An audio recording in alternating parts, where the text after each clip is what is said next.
grosse vache de Fabrice Bessart-Duparc. T'es qu'une grosse vache, t'entends ? Oui, une grosse vache. C'était parti comme un coup de fusil retentissant, en plein silence, dans la grande cuisine aux murs décrépits. Seul le poêle, au centre de la pièce, dispersait la chaleur nécessaire au couple ennemi, juste pour les maintenir en vie. Lui, trônant à un bout de table, dans les vapeurs de soupe, elle, à l'autre bout, à des kilomètres. 2,50 m d'indifférence, de colère souterraine et de muette violence. Il avait visé juste. Elle n'avait pas eu le temps d'esquiver le tir, coincée sur sa chaise, son gros cul, comme il aimait dire, débordant de tous côtés. Toute boudinée dans son tablier à fleurs, elle avait pris le projectile en pleine face. Puis la poudre avait éclaboussé tout son corps, brûlant d'abord, puis pénétrant tous les pores de sa peau, inondant sa chair, l'immobilisant comme foudroyé, incapable de riposter, sali, souillé, blessé à mort. Grosse vache! La détonation résonna encore dans la pièce nue, meublée uniquement du strict nécessaire, ricochant sur le buffet vermoulu qui servait de rangement à quelques verres et à 2-3 assiettes, chanceuses d'avoir encore échappé aux guerres conjugales. Puis ce fut à nouveau le silence épais et insupportable, entrecoupé d'imperceptibles sanglots, le tout rythmé par le tic-tac de la pendule, tel un compte à rebours, une bombe prête à sauter, et le claquement étouffé du bois sec derrière la vitre noire de suie. Il restait là, figé, personnage d'un piteux tableau aux peintures délavées, usé par le temps, une vieille croûte sans valeur, craquelée au visage et aux mains, une toile sans signature, éclairée faiblement par l'unique ampoule crasseuse au-dessus d'eux. Elle, dans l'ombre comme elle avait toujours été.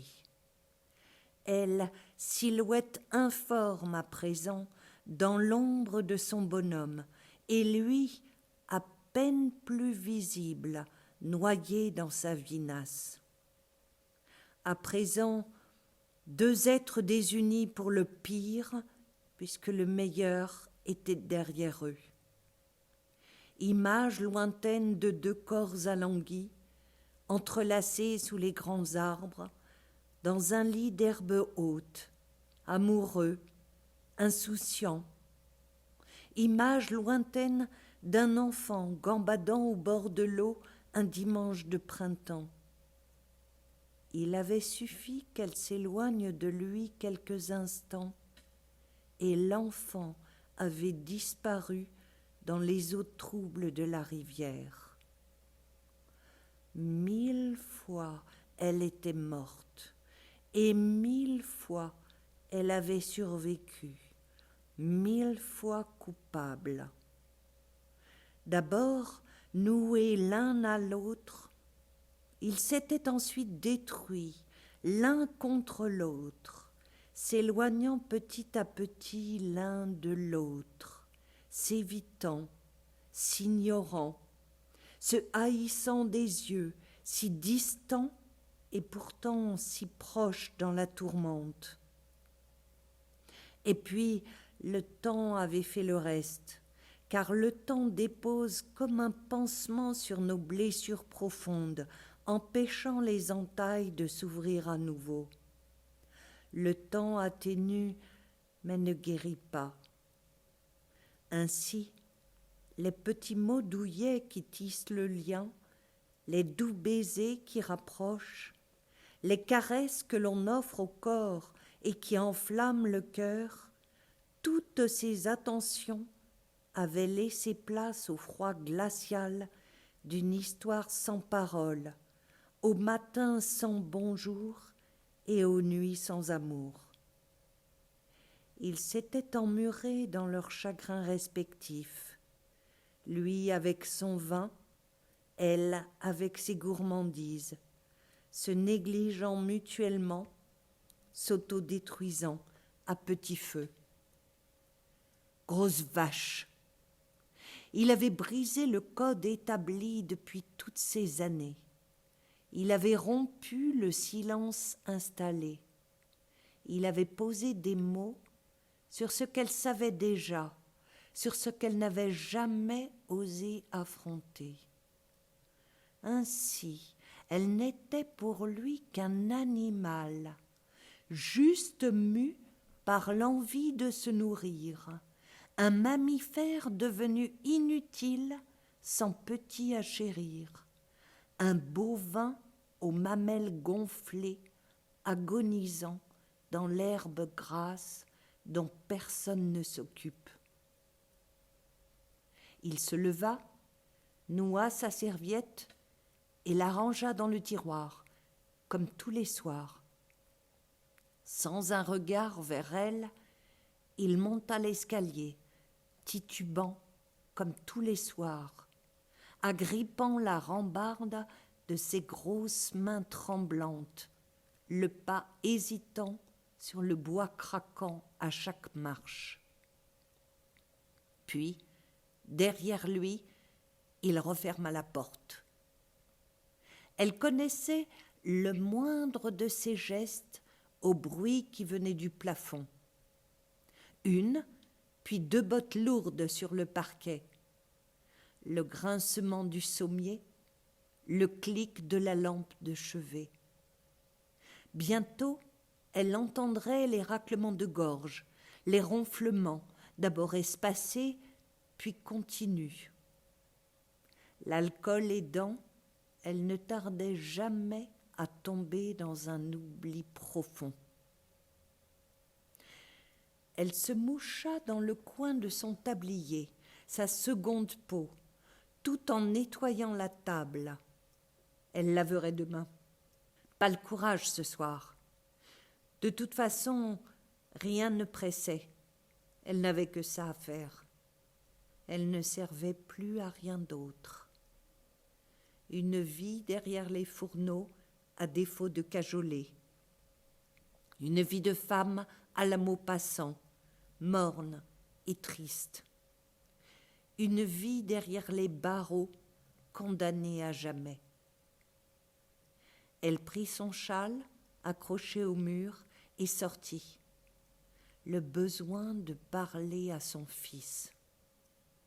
Elle suivit le chemin qui longeait la ferme, dans la nuit qui tombait. Il reposait non loin de là. Elle pouvait ainsi rester proche, lui raconter ses journées, lui dire combien elle avait souffert, lui demander 1000 fois pardon.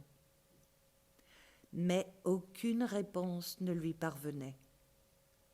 Elle attendait du ciel un signe, un rayon de lumière jaillissant entre deux nuages, un éclair soudain.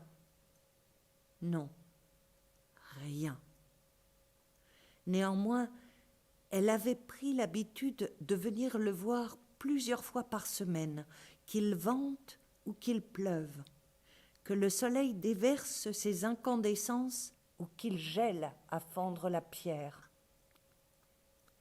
Elle était là, masse informe au milieu de l'étroite allée, un fantôme, une âme errante, jour après jour, tel un esprit hante à jamais un lieu qu'il a aimé.